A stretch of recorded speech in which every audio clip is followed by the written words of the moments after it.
Assalamualaikum warahmatullahi wabarakatuh. Kita masuk ke KD 3.6, menerapkan struktur kontrol percabangan dalam bahasa pemrograman. Percabangan adalah suatu pemilihan statement yang akan dieksekusi, di mana pilihan tersebut didasarkan atas kondisi tertentu untuk mengarahkan perjalanan suatu proses. Next. Artinya statement yang terdapat pada suatu blok percabangan akan dieksekusi jika kondisi yang didefinisikan terpenuhi atau bernilai benar. Tetapi jika kondisi tersebut tidak terpenuhi atau bernilai salah, maka statement tersebut tidak akan dieksekusi atau diabaikan oleh compiler. Jadi saat kalian mengcompile akan diabaikan saja karena tidak terpenuhi. Kita lihat ke flowchartnya. Ini panah untuk masukkan. Nah, ini adalah simbol kondisi. Jika benar akan ke kanan ya. Nah, inilah statement atau perintah.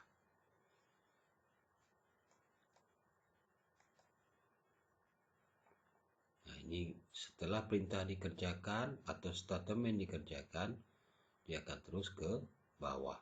Nanti akan terus ke bawah. Nah, ini panah ke bawahnya. Nah, ini ada dua kondisi. Ada benar jika terpenuhi kondisi yang kita buat.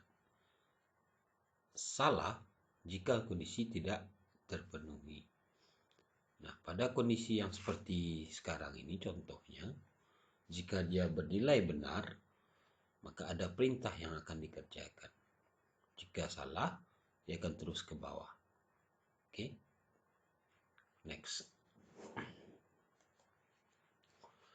Dalam menuliskan kondisi atau kita menggunakan simbol kondisi, ada operator yang sering atau yang selalu digunakan.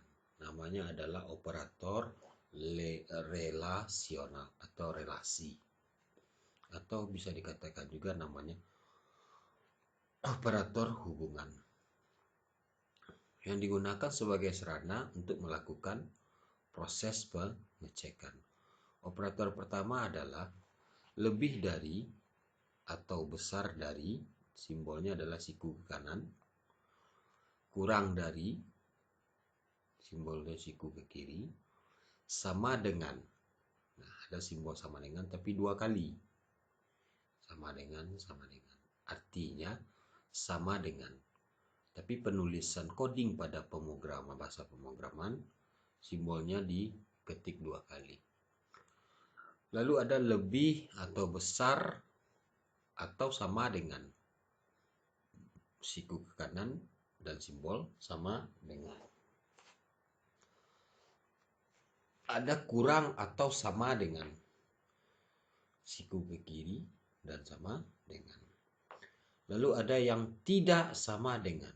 Simbolnya adalah tanda seru dengan sama dengan. Makanya di dalam topik kita sebelumnya, dalam memberikan nama variabel, ada beberapa syarat. Salah satunya adalah tidak boleh menggunakan simbol atau karakter khusus. Nah, inilah salah satunya. Karena karakter atau simbol itu digunakan untuk operasi yang lain. Next. Struktur percabangan sering disebut dengan struktur kontrol yang memungkinkan programmer untuk membuat program yang dapat memilih satu langkah di antara sejumlah langkah untuk dikerjakan. Jadi ada pilihan. Contohnya, kita mau membeli emas ke Padang Panjang. untuk pergi membeli emas ke Padang Panjang, kita misalnya berada di Batipu atau masyarakat Batipu, untuk pergi membeli emas di Padang Panjang, banyak pilihan transportasinya. Menggunakan mobil umum, berarti melewati jalan yang seperti rute biasa. Atau bisa juga berputar melalui daerah yang lain. Atau bisa juga berputar ke jalan yang lain. Sehingga tujuannya sama, sampai ke Padang Panjang. Nah, itulah seperti contoh struktur percabangan. Next. Percabangan pertama adalah struktur percabangan if. Jika suatu kondisi di mana terdapat suatu syarat yang harus dipenuhi, itulah yang disebut dengan percabangan suatu kondisi. Nah, ini contoh flowchart, ini contoh codingnya. Oke, kita bahas satu persatu. Flowchart yang harus dimulai adalah start dan diakhiri oleh end. Ini adalah flowchart untuk deklarasi atau inisialisasi atau mengenalkan variabel. Apa nama variabelnya, lalu tipe data variabelnya apa. Contoh seperti ini. Variabel yang Bapak gunakan adalah A, B, C. Ini variabelnya. Tipenya adalah integer. Berarti berupa angka bulat. Nah, di sini adalah variabel ini adalah simbol input. Tapi sama juga dengan simbol output. Ya, betul. Karena simbol ini boleh digunakan untuk input dan output. Nah, ini sudah ada nilai variabelnya. A sama dengan B. Atau variabel A menampung nilai 12. B sama dengan 5. Atau variabel B menampung nilai 5. Jadi ini kita pakai seperti pembahasan sebelumnya adalah input secara langsung. Maksudnya input secara langsung berarti variabelnya sudah diberikan nilai. Lalu di bawahnya adalah kondisi. Kondisinya adalah A besar dari B. Nah, kita tahu berarti A ini variabel A menampung nilai 12, variabel B menampung nilai di 5. Lalu ada kondisi yang bertanya di sini. A besar dari B. Kalau kita bandingkan dengan input yang di atas, berarti benar. Nah, arahnya kan ke sini. Lalu ada perintah. Variabel C adalah variabel yang menampung hasil dari variabel A ditambah 5. Berarti C akan bernilai A kita ketahui menampung nilai 12, berarti 12 tambah 5. Berarti variabel C menampung nilai 17.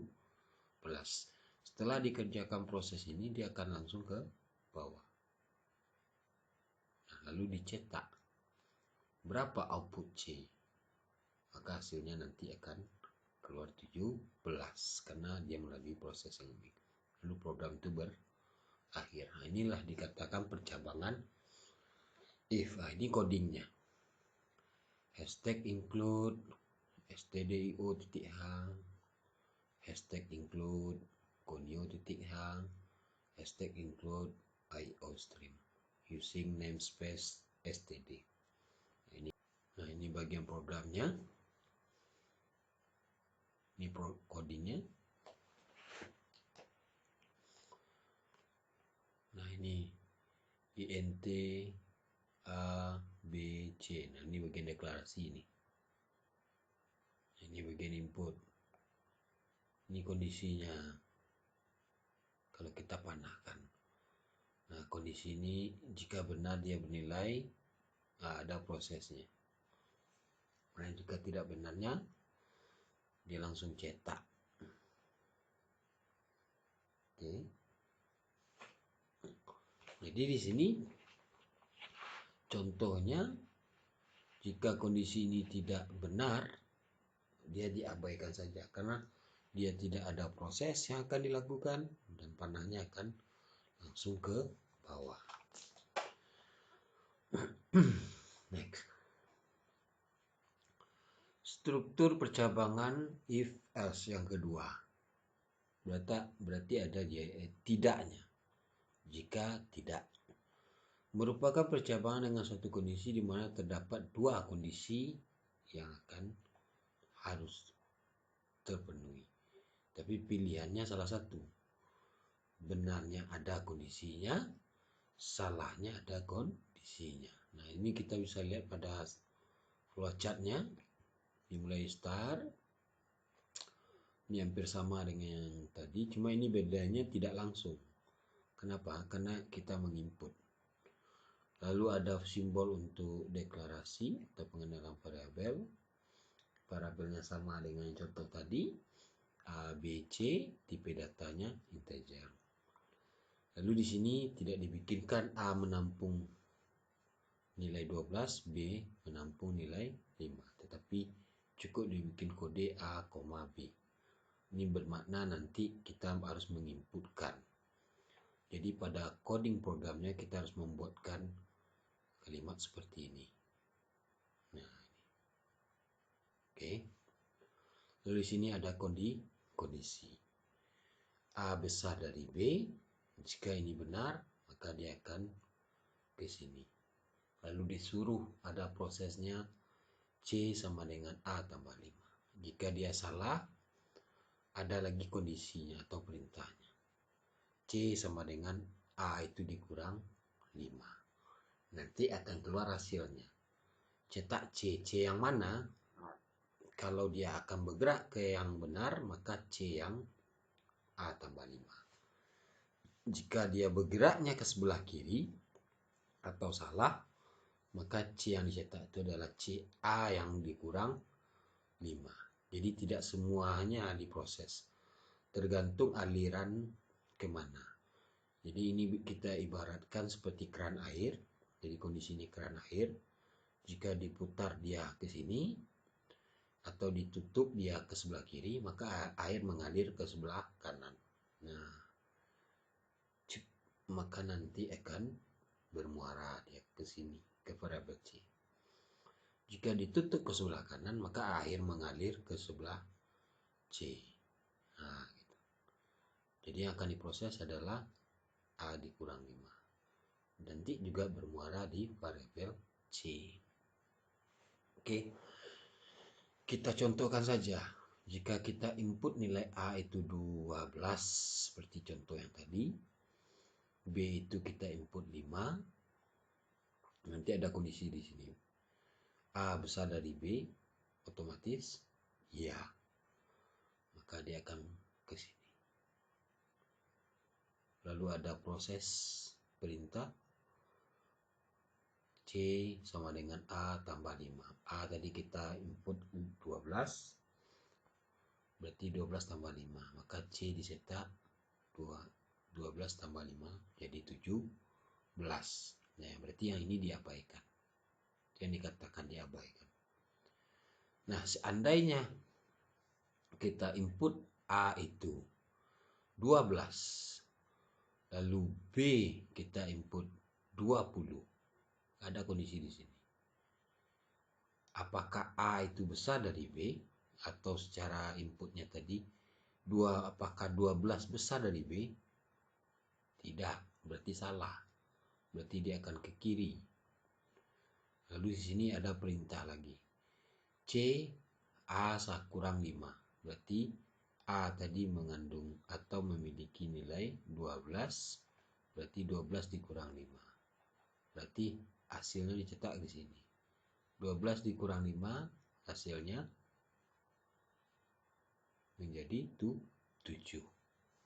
Nah, kalau di sini yang diproses, yang kalau benar ya 17, kalau di sini menjadi 7. Yang ini diabaikan. Oke. Jadi cetak variabel ini untuk C tergantung proses yang dimana dia akan dilakukan. Apakah dalam kondisi yang benar atau di kondisi yang salah. Ini yang dikatakan percabangan if S. Jika benarnya ada prosesnya, jika salah pun ada prosesnya. Beda dengan if tadi. Hanya benar saja yang ada prosesnya. Kalau salah diabaikan saja. Oke. Nah, ini coding programnya. Jadi gini kita masukkan, beda dengan contoh tadi sudah langsung inputnya. Sekarang tidak langsung. Ini contohnya ya. Seperti ini. If. Nah, jika tidak, else dia. Jadi yang di sini arahnya else langsung. Oke. Next. Lalu ada struktur if, else, if. Ini juga kita pakai input yang tidak langsung. Ini contohnya.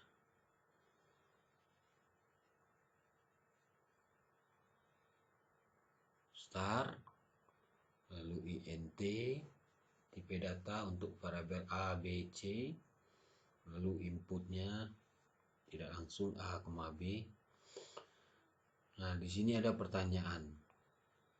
Sama dengan contoh yang tadi, cuma di sini ada dua kondisi di sini. Nah, oke. Ini kita jelaskan satu-satu. Jika kita input misalnya A12, B5, maka akan ada bertanya, apakah A besar dari B atau 12 besar dari 5? Ya, jika benar, maka dia akan memproses ini. Berarti yang sebelah ke sini akan diabaikan. Nah, di sebelah sini ada perintah 12 tambah 5, berarti C ini adalah memiliki nilai atau menampung nilai 17. Maka akan dicetak nilai 17 karena disuruh sini output C. Nah, jika kita inputkan A12, B20, ada kondisi di sini bertanya.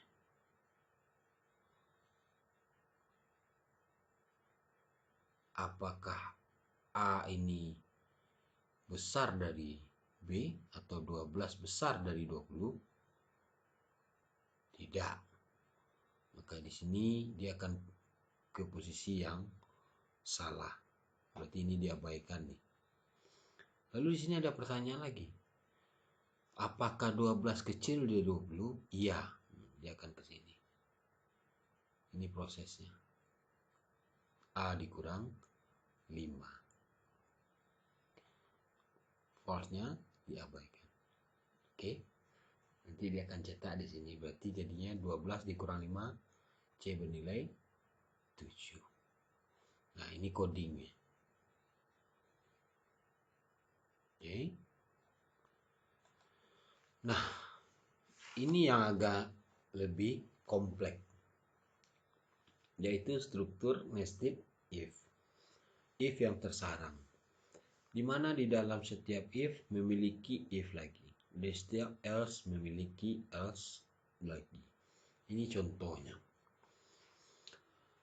Ada star, lalu ada variabel 2. Jenis kelamin dan variabel tinggi badan. Tipe datanya sama-sama integer. Lalu ada bagian input. Inputkan jenis kelamin berarti pakai kode ya. Lalu tinggi badan ya. Seperti tinggi badan berapa? Misalnya 160 cm, 170 atau 155. Kalau kelamin jika diinputkan angka 1 berarti dia laki-laki. Jika angka 2 berarti dia perempuan. Oke, kita cobakan. Misalnya kita inputkan jenis kelaminnya angka 1. Tinggi badannya misalnya 195. Lalu di kondisi pertama, dia akan seleksi dulu. Jenis kelaminnya sama dengan 1. Ya, benar. Karena waktu input tadi kita isikan angka 1. Maka dia akan ke sini. Lalu ada seleksi lagi. Ada pertanyaan. Apakah tinggi badannya lebih dari 170? Iya. karena tinggi badan kita inputkan 195, berarti dia akan ke sini. Nah, keluar keputusan. Nah, kenapa berbeda simbol dengan yang pertama contoh sebelumnya? Kalau contoh sebelumnya 4 persegi panjang, karena di sana adalah proses. Yang sebelumnya setelah if itu adalah proses. Boleh. Contohnya tadi setelah if yang sebelumnya adalah jika kondisinya terpenuhi bernilai benar, maka langsung proses C sama dengan A ditambah 5. Itu tidak apa-apa. Lalu cetaknya di bawah nanti. Kalau sekarang langsung cetak. Jadi terpenuhi ini jenis kelaminnya laki-laki, betul. Tinggi badannya lebih 110, ya betul. Keluar langsung hasil. Selamat, Anda lulus tes pertama. Berarti yang arah ke false yang sebanyak ini diabaikan, yang di sini diabaikan. Dia langsung ke sini. Langsung cetak hasil dia. Lalu programnya N. Oke.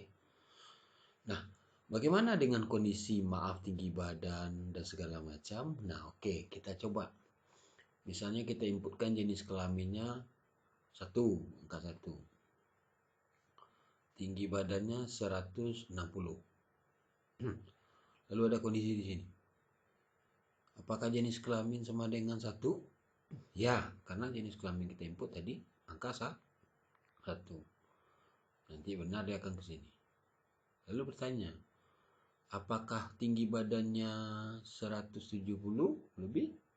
Tidak, karena kita inputkan adalah 160. Maka dia akan ke sini. Nah, ini diabaikan, berarti yang ini diabaikan. Karena ini arah false. Dia langsung ke sini. Maaf, tinggi badan Anda belum memenuhi syarat. Dia langsung ke sini. Lalu N. Nah, bagaimana untuk yang arah ke sini? Oke, kita coba. Misalnya jenis kelaminnya kita masukkan angka 2. Lalu tinggi badannya kita masukkan 165.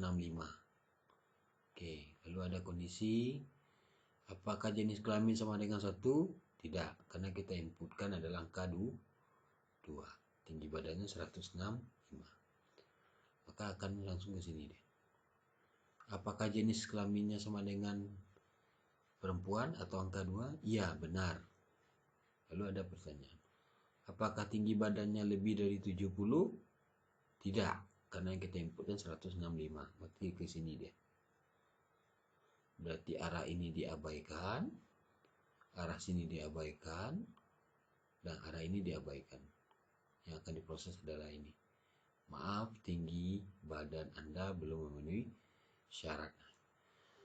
Ini nanti boleh silakan kamu cobakan, kamu input misalnya 1 atau 2, tinggi badan terserah mau kamu input. Nanti kemana seleksinya?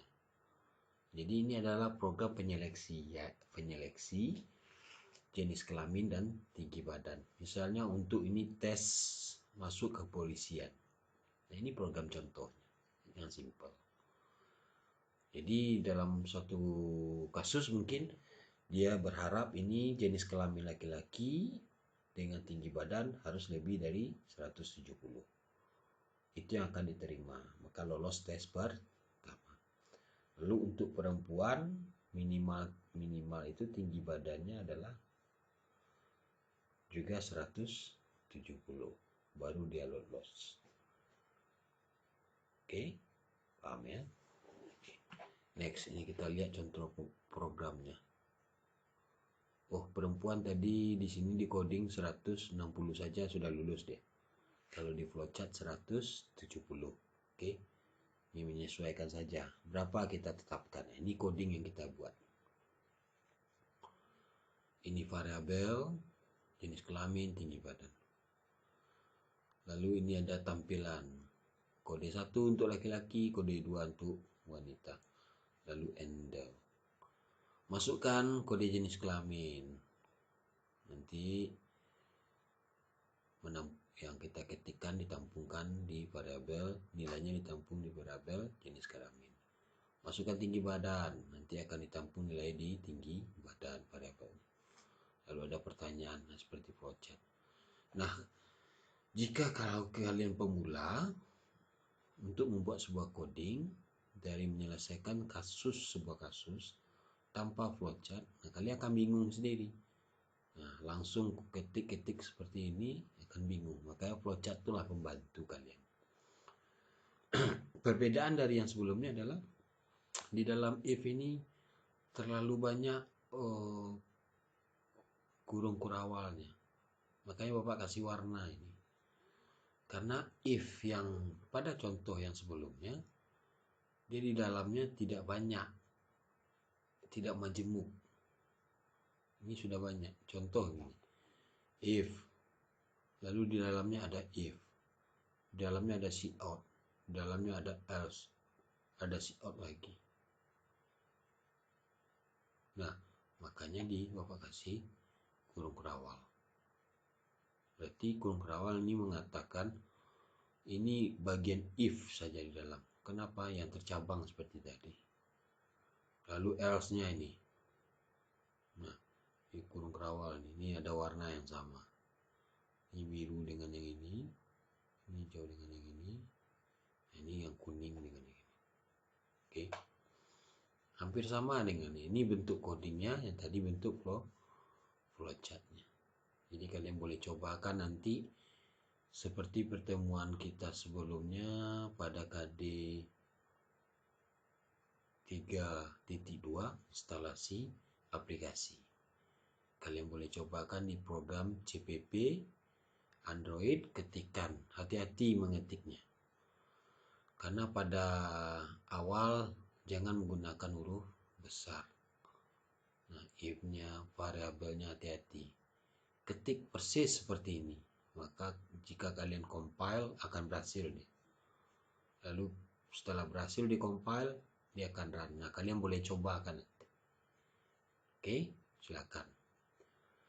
Perhatikan ya, jangan ada yang tinggal, ada yang berlebih, lalu ada yang berubah. Misalnya nanti kalian mengetik di CPP Android aplikasinya, karena ini awalan, I-nya menjadi besar, INT ini. Nah, nanti akan error ya. Atau C-in-nya menjadi besar C-nya. Oke, karena otomatis settingan kita. Jadi ini seperti ini.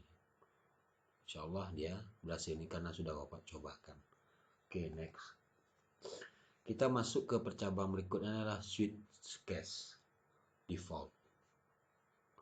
Perintah ini digunakan sebagai alternatif pengganti dari sintaks if secara sederhana, di mana alternatif pilihan bisa lebih dari satu. Selain menggunakan struktur if, C++ juga mempunyai percabangan dengan menggunakan switch. Pada dasarnya sama ini. Oke. Cuma pemakaiannya nanti tergantung kasus. Ini karakteristik switch itu pertama adalah perintah switch akan menyeleksi kondisi yang diberikan, kemudian dibandingkan hasilnya dengan konstanta yang berada pada case. Itu karakteristik pertama. Lalu yang kedua, perbandingan akan dimulai dari 1 sampai konstanta terakhir. Jadi berurut ya. Dibandingkan di atas dulu, tidak terpenuhi, ke bawahnya, tidak terpenuhi, ke bawahnya, ke bawahnya, ke bawahnya sampai terpenuhi. Oke, berapa konstanta yang dimiliki. Lalu yang ketiga, penyataan break akan memproses keluar dari perintah switch. Jadi break itu misalnya konstanta pertama tidak terpenuhi, pindah ke bawah. Konstanta kedua terpenuhi, berarti terpenuhi 1 di konstanta 2, langsung break, berhenti dia. Oke, itu yang dimaksud dengan penyataan break. Oke, kita lihat contoh berikutnya. Next. Nah, ini strukturnya. Switch, ekspresinya apa? Di sini nanti pembandingnya. Ekspresi yang di dalam ini dibandingkan dengan di sini nanti. Lalu ada statement atau pernyataan. Jika tidak ada semuanya, maka dia akan ada defaultnya. Statementnya apa pula nanti? Berarti Dibandingkan konstanta 1 tidak ada, konstanta 2 tidak ada, konstanta 3 tidak ada, atau sampai 5 tidak ada. Sudah habis dibandingkan tidak ada, maka default. Berarti ada yang salah. Oke. Misalnya kode yang Anda inputkan salah, angka yang Anda inputkan salah. Nah, seperti itu default. Oke, next. Nah, ini contoh program. Ini yang Bapak contoh pakai di CPP Droid. Kalian boleh ketikkan. Nah, ini. Berarti di cafe ini bagus nih contohnya. Menu pesanan cafe Lamak Bana. Menunya ada 2, nasi telur, bakso. Nanti masukkan kode pesanan Anda. Nanti dia pilih. Oke. Contoh jika program dijalankan, dimasukkan angka 1. Nanti keluar hasilnya. Ini pertama misalnya. Keluar seperti ini. Lalu di sini ada kalian inputkan angka 1 atau 2. Ini contohnya diinput angka 2 lalu enter, nanti keluar Anda pesan bakso. Kenapa? Angka 2 adalah kode untuk bakso. Kita coba angka 1. Nah, di sini input angka 1, Anda pesan nasi telur. Lalu kita coba selain dari 1 dan 2, misalnya angka 5. Kode pilihan Anda salah, ini lain default tadi. Berarti selain 1 dan 2 salah. Boleh lebih dari 2 pilihan? Boleh. Misalnya kalian ada 5 menu. 1 untuk bakso, nasi telur, 2 bakso, 3 mie ayam, 4 misalnya ketoprak, 5 misalnya gado-gado. Tergantung. Jadi semakin banyak pilihan semakin bagus. Nah, ini contoh 2 pilihan saja Bapak demo kan. Oke, silakan kalian boleh cobakan. Next. Nah, ini ada tugas. Buatlah coding program dengan menggunakan if else. Jika nilai besar dari 90 atau lebih 90, maka sangat bagus. Berarti tidak proses, langsung ke statement pernyataan. Sangat bagus.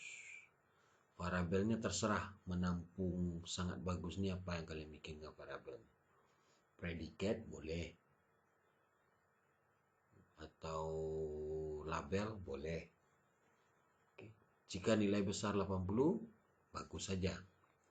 Jika kurang 80, kurang bagus. Ini berarti untuk if tugasnya. Nah, di bawah ini adalah untuk switch case. Jika diinput angka 1, keluar hari Minggu. Diinput angka 2, keluar hari Senin. Dan seterusnya. Sampai diinput angka 7, keluar hari Sabtu. Tapi jika ada orang yang menginput angka 8, angka 0, angka 10, maka akan keluar seperti ini default. Angka yang Anda inputkan salah. Ini silakan kalian buat di buku catatan. Coding programnya, nanti foto. Setelah foto dengan jelas. Tulisan coding dengan jelas, rapi. Supaya bisa Bapak nilai. Oke. Sekian. Assalamualaikum warahmatullahi wabarakatuh.